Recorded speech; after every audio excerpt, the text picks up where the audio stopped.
Hello everyone, my name is Akshat and continuing with hashtag DrGViswanathan's challenge, question number 23. Question is longest substring without repeating characters. This question is pretty straightforward.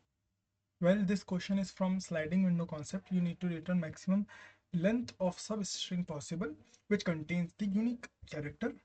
This is a relatively small code which I have written, and yeah, this works completely fine.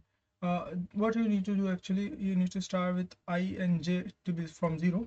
So for j is 0 here, and for I just directly implemented for loop, and you just go from keep incrementing I, and if you